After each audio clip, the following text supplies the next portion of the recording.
Thank you for coming today, Emma. I had heard about you from James for a while.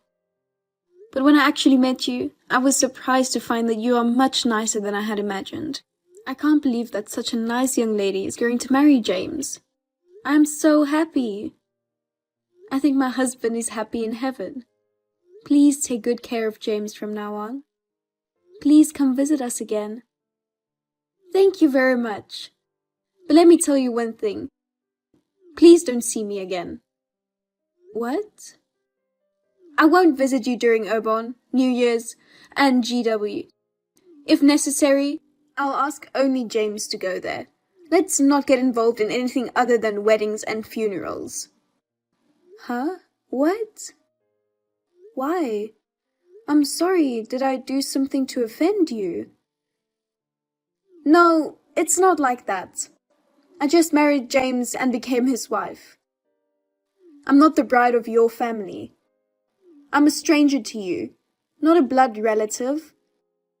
Please be sensible about that. It must be tiring for both of us to care about each other. Please keep contact to a minimum. I'll turn off notifications on my line as well. If you need something, please contact James. But please don't rely on James too much, just because he's the eldest. Don't rely on him too much. I'll invite you to the wedding, but please don't do anything harsh. Do you understand? Huh? I understand. I was told something like, did I do something rude? Was Emma mad at me?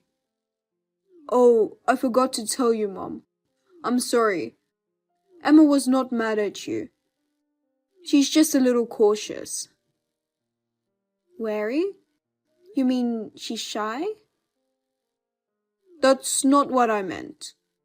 To tell the truth, Emma's mother and her grandmother on her father's side had a very bad relationship. Her mother and father's grandmother had a very bad relationship. She's seen them fight since she was little. They're separated from her father's side of the family now. She's wary of her mother-in-law. It's not about my mom. That's what you meant. I don't want to do anything to Emma. It's like a trauma. Yeah, that's what I meant. So, well, maybe after we get married, we'll be a little bit apart. But it won't be a problem, right? My sister and her husband live nearby. If you need anything, you can just ask her. It's true that Ava stays here too. I'm sure I won't be in trouble. But it'll be a little lonely. We got to know each other so well. Well, what can we do? Once we got married, we'd have drifted apart sooner or later. We're a single mother family, and Emma's family is different from ours. Don't do anything unnecessary at the wedding. Just sit quietly in your seat. Status? I don't know, but... Well, if that's the case... I don't mind if Emma does as she wishes. What's more important is that you two are happy as a couple. I hope she'll let her guard down in time. Well, we'll just have to wait and see. Anyway, thanks for your time today. I'll let you know when the wedding date is fixed. Mother-in-law, what is the meaning of this? What in the world is going on?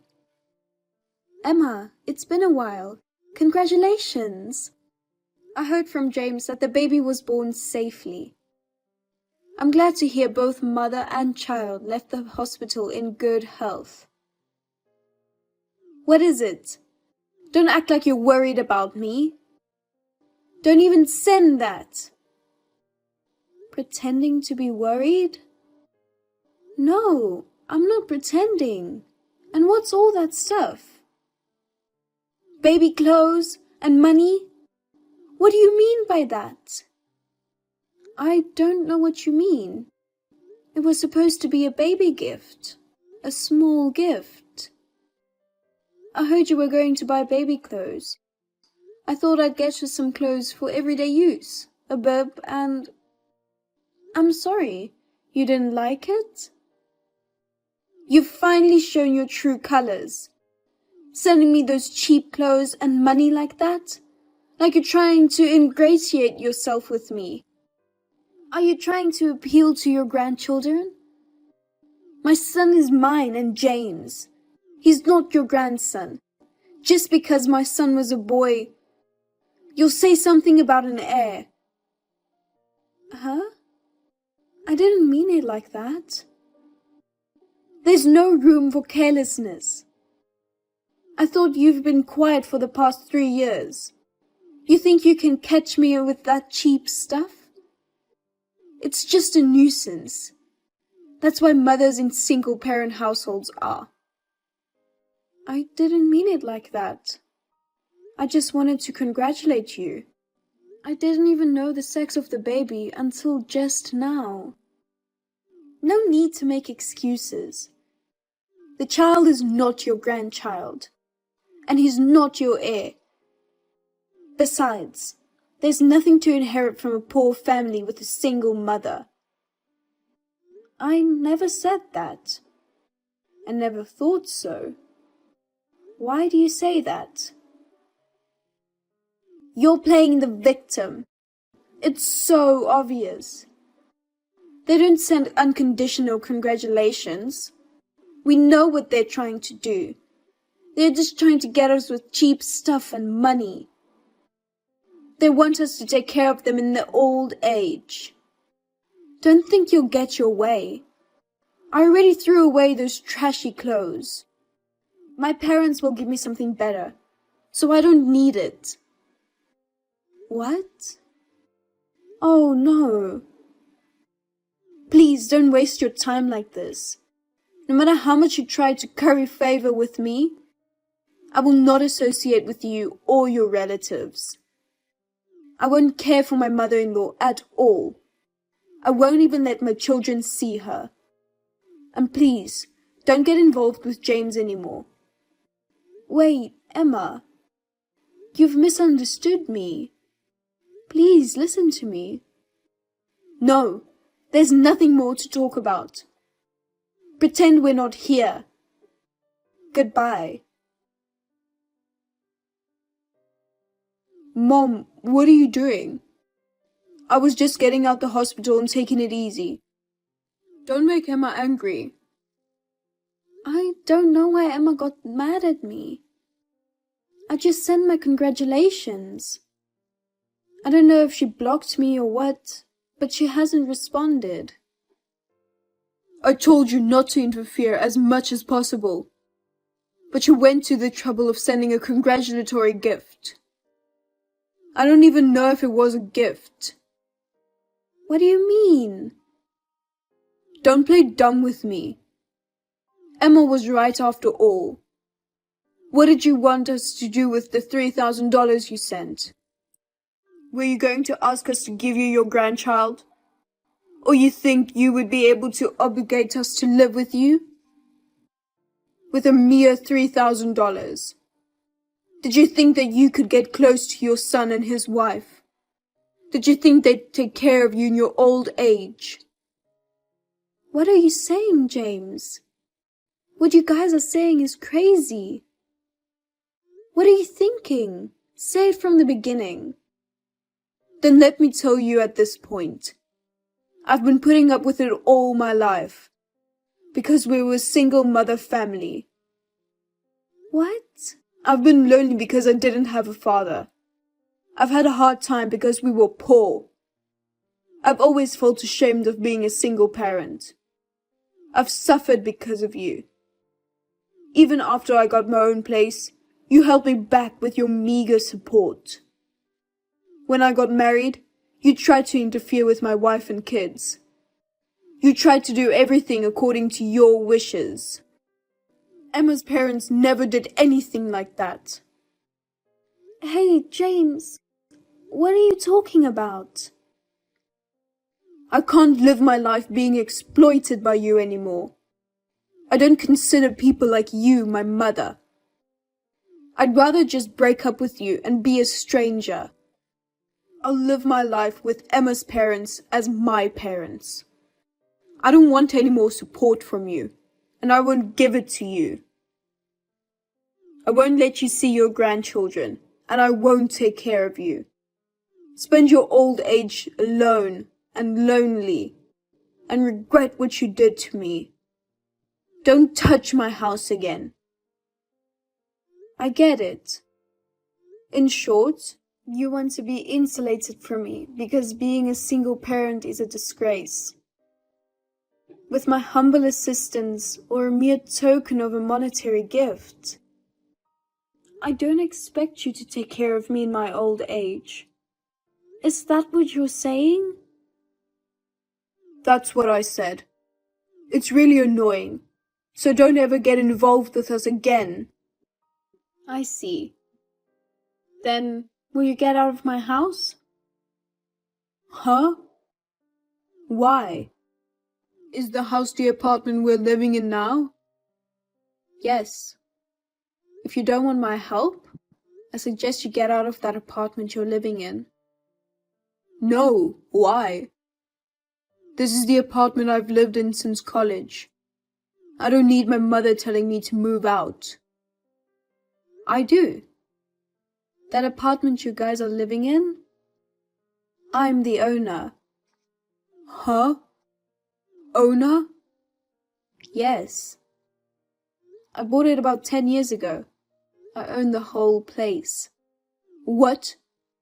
You're lying. It's true. That's why you guys are living there. That's why you guys get to live there for 60% less than the other apartments. Remember when you started college and lived on your own?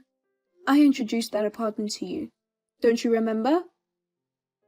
I did, but I can't believe you're the owner. That's impossible. Where would you get that kind of money? What do you mean, where? Of course, it's my own money. It's not that big, but I'm the president of an apparel company. I make a fair amount of money. What? President?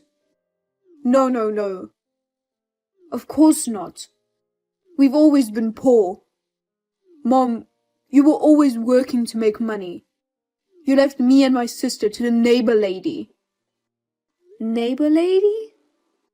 Is she Olivia who used to come to our house? She was my nanny. What? A nanny? When you were little, about a year after your father passed away. The new company I was starting took off and I got busy. I hired Olivia to take care of the housework and babysit. You're talking about Olivia, aren't you? What? A nanny? We could afford that? Why do you think we were poor in the first place? I never given you a hard time financially. I never made you lack for food or clothes. I took you on all kinds of fun and vacations. I sent you to the schools you wanted to go to, from elementary school through high school.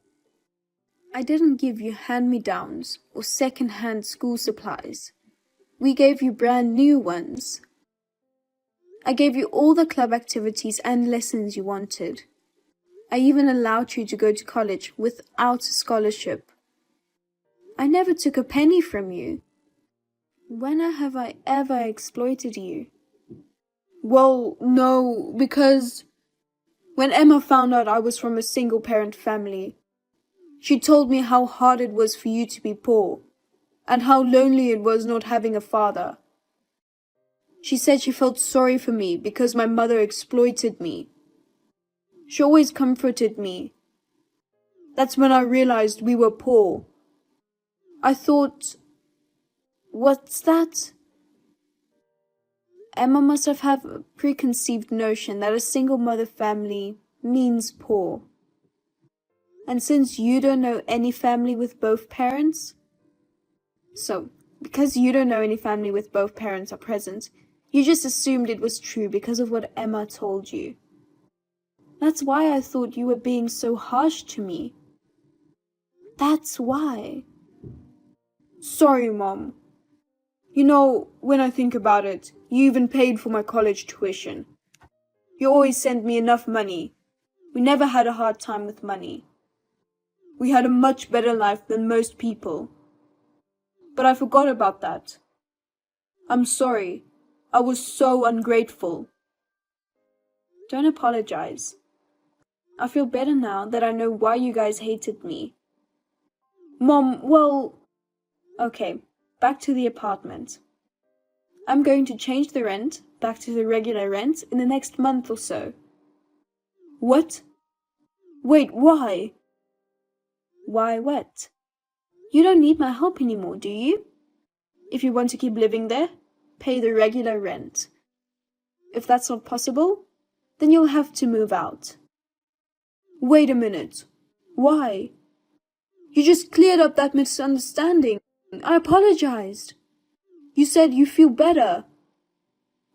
All I understood was why you guys were being so stubborn. The condo is a different story.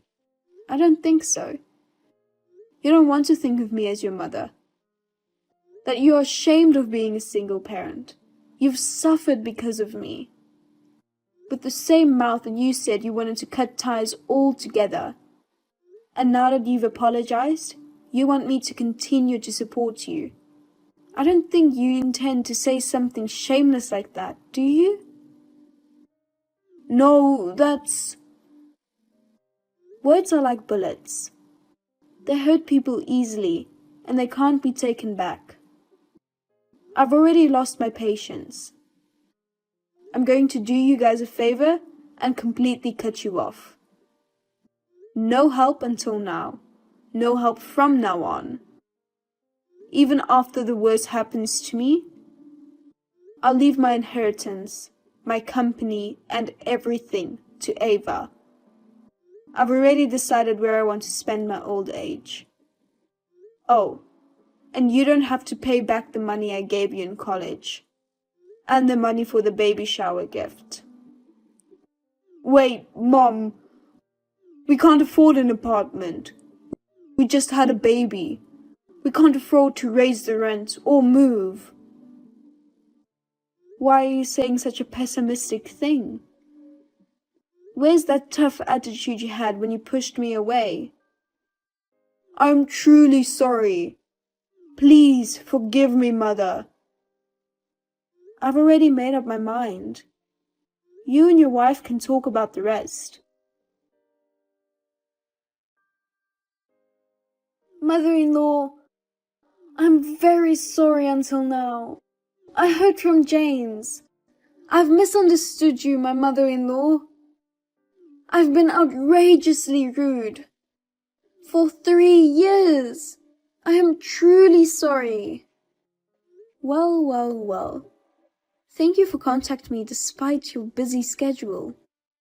But there's no need for you to apologize. I'm fine. You've just been discharged from the hospital, and I know you're worried about your health. I'll stay out of your way. Please, get some rest. Oh no, please don't say that. Give us a chance. I will come to apologize. We will bring our child with us. Please, look at his face. No. No apology necessary. Please don't come to my house. I haven't seen you since the wedding. I can only vaguely remember your face. It's nerve-wracking, and we both know how sensitive you are. I don't like the idea of you bringing a newborn baby into the house. What? You don't want to see your grandchild? If you really insulate us like this, I'll never see them again. My daughter and her husband have 4 children. I'm just in time. Besides, they are your children, not mine. Not my grandchildren, right? No, it's not. And you're using your children as a shield to cover up what you did. I don't think that's a good idea. No, I didn't mean it like that. I'm really sorry about... And the baby shower gift.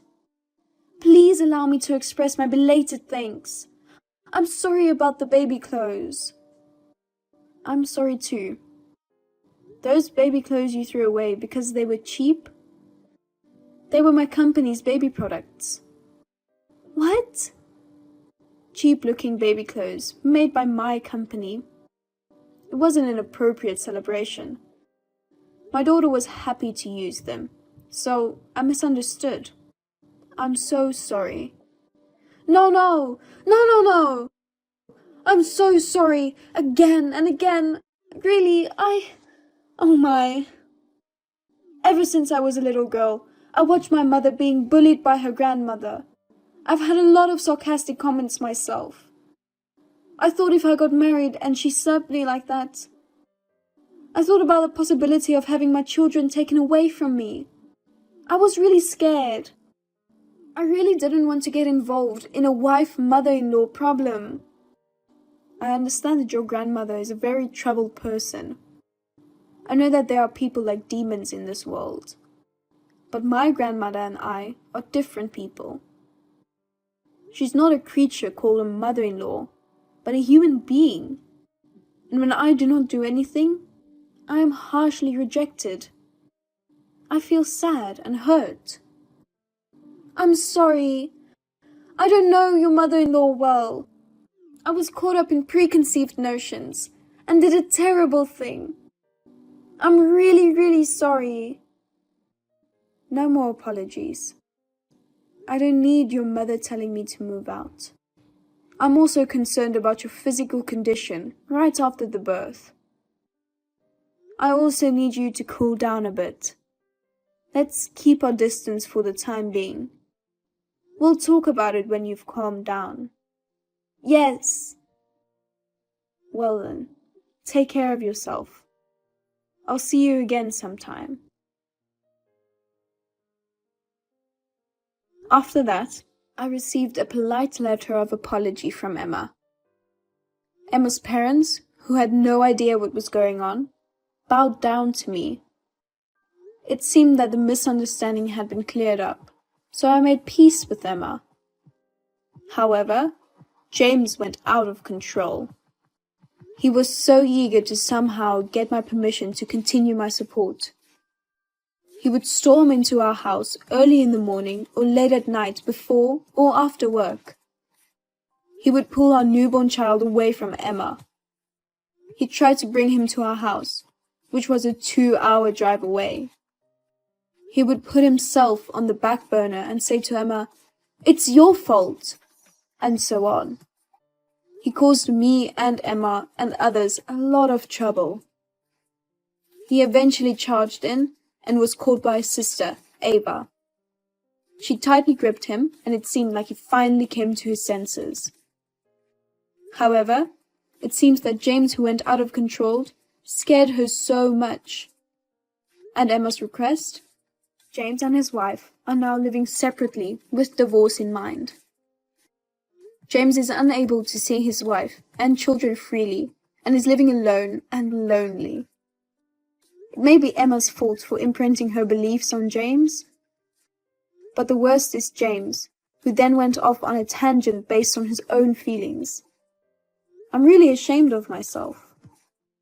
As for me, when I was able to get rid of the tension between Emma and myself, we've been giving each other gifts, such as mid-year gifts, year-end gifts, birthday gifts, etc. We are continuing to communicate with each other with a good sense of distance. I hope our relationship will continue in a relaxed manner.